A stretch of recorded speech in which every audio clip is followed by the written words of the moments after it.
ಮಾಜಿ ಮುಖ್ಯಮಂತ್ರಿ, ಸಾಮಾಜಿಕ ಪರಿವರ್ತನೆ ಹರಿಕಾರ ಹಾಗೂ ಸಾಮಾಜಿಕ ನ್ಯಾಯದ ಪರ ಹೋರಾಡಿದ ಡಿ. ದೇವರಾಜ ಅರಸುರವರ 111ನೇ ಜನ್ಮ ದಿನಾಚರಣೆಯನ್ನು ತರೀಕೆರೆಯಲ್ಲಿ ಅರ್ಥಪೂರ್ಣವಾಗಿ ಆಚರಿಸಲಾಯಿತು.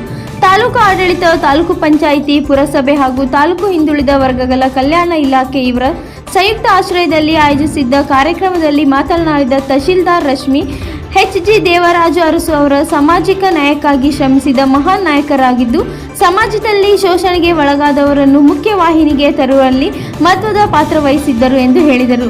ಯುವಜನರು ತಮ್ಮ ಭವಿಷ್ಯವನ್ನು ಹಾಳು ಮಾಡಿಕೊಳ್ಳುವಂತಹ ದುಶ್ಚಟಗಳಿಗೆ ಒಳಗಾಗದೆ ಜೀವನವನ್ನು ಸ್ಪಷ್ಟವಾದ ಗುರಿಯನ್ನು ಹೊಂದಬೇಕು. ದೇವರಾಜ ಅರಸು ಅವರ ಜೀವನ ಮತ್ತು ಸಾಧನೆಗಳನ್ನು ಆದರ್ಶವಾಗಿಟ್ಟುಕೊಂಡು ಮುನ್ನಡೆಯಬೇಕು ಎಂದು ಕರೆ ನೀಡಿದರು.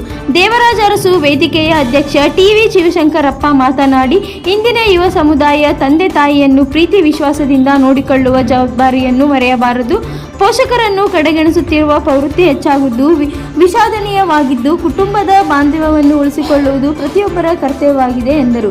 ದೇವರಾಜ ಅರಸು ಅವರು ಕೈಗೊಂಡ ಪ್ರಮುಖ ಸಾಮಾಜಿಕ ಸುಧಾರಣಾ ಕ್ರಮಗಳಿಂದ ದಲಿತರು ಮಲ ಹೊರುವ ಪದ್ಧತಿಯಿಂದ ಮುಕ್ತಿ ಪಡೆದು, ಅದೇ ರೀತಿ ಉಳುವವನೇ ಭೂಮಿ ಒಡೆಯ ಕಾಯ್ದೆಯ ಮೂಲಕ ಶೋಷಿತ ಸಮುದಾಯಗಳಿಗೆ ಭೂಮಿಯ ಹಕ್ಕು ದೊರೆಯುವಂತಾಯಿತು. ಭೂ ಸುಧಾರಣಾ ಕಾಯ್ದೆ ಜಾರಿಗೆ ತಂದು ಸಾಮಾಜಿಕ ಬದಲಾವಣೆ ನಾಂದಿ ಹಾಡಿದರು. ಅರಸು ಅವರ ಕೊಡುಗೆ ಅಪಾರವಾಗಿದೆ ಎಂದು ವಿವರಿಸಿದರು.